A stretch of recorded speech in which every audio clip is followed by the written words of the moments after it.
It was the screams that woke me. They echoed through the village like a haunting song, a sound that made my skin crawl. I never thought I'd see the day when the wicked prince would come for us. The prince was not like the others. He was tall, with a crown that glimmered even in the dark. The elders whispered that he was cursed, that he had the power to pull shadows from the ground. I always thought those were just stories to scare children. Until that night. It started with the disappearance of my sister, Amina. She was only 16, full of life and laughter. One evening, she went to the river to fetch water and never came back.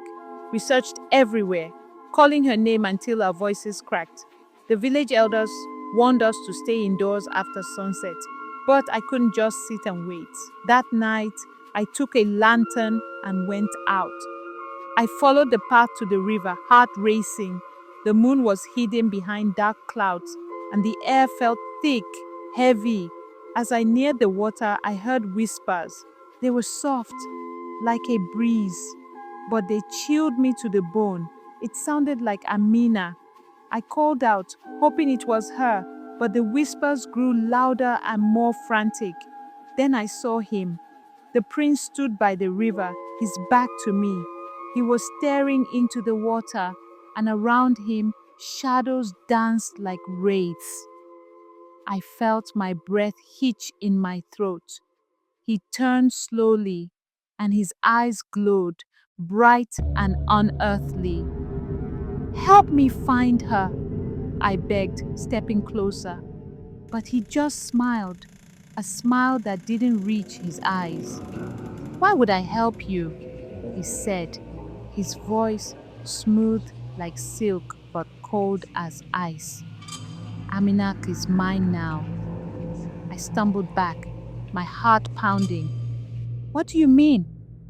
She belongs to the night, he replied, gesturing to the shadows swirling around him.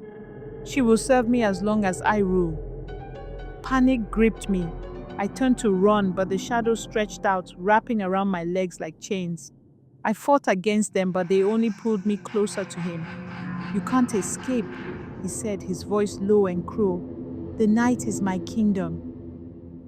In that moment, I understood the tales. The prince didn't just steal people, he took their souls, binding them to his dark power.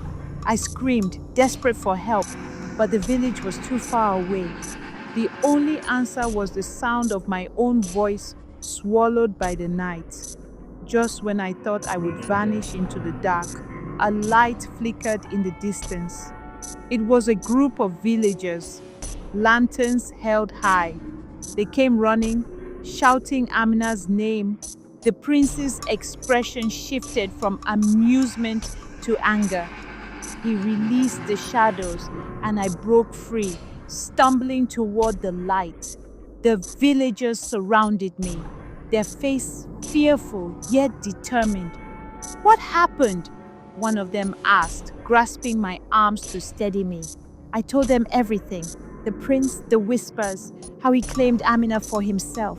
Their faces paled, and the air grew heavy with dread. We must warn the others, an elder said. He is dangerous, and he will not stop until he gets what he wants. We hurried back to the village, but the shadows seemed to follow us.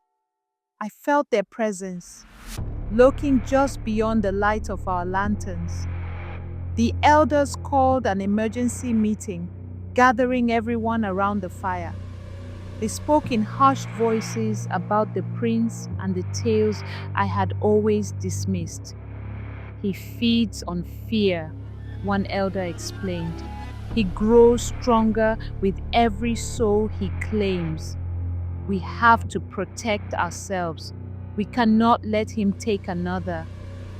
Days turned into weeks, and the village lived in fear. We built stronger barriers around our homes and kept fires burning all night. But the prince was clever. He sent whispers through the wind, luring us with familiar voices. promising safety if we only stepped outside. One evening, Amina's best friend, Fatima, vanished. We searched high and low, but it was as if the earth had swallowed her whole. The villagers were terrified. "He's coming for us," they said, eyes wide with fear. "We need to leave this place." But where could we go? The prince had his eyes everywhere, and the tales warned us that running would only make it worse. I could feel it in my bones. He was watching, waiting for us to show weakness. One foggy night, I woke from a restless sleep. The air felt different, thicker, charged with something dark. I grabbed my lantern and stepped outside, drawn by an unexplainable urge. I followed a path through the trees, the whispers calling me closer. As I walked, the shadows grew denser, wrapping around me like a cloak. I shivered but pressed on. I needed answers. The village was losing hope, and I couldn't let fear win. Then I saw him again, standing at the river. The moon finally broke through the clouds, casting an eerie glow on his figure. "You're not afraid?" he asked, his voice smooth and inviting. "I'm not afraid of you," I said, trying to sound braver than I felt. He laughed softly, a sound that sent chills down my spine. "You think you can resist me?"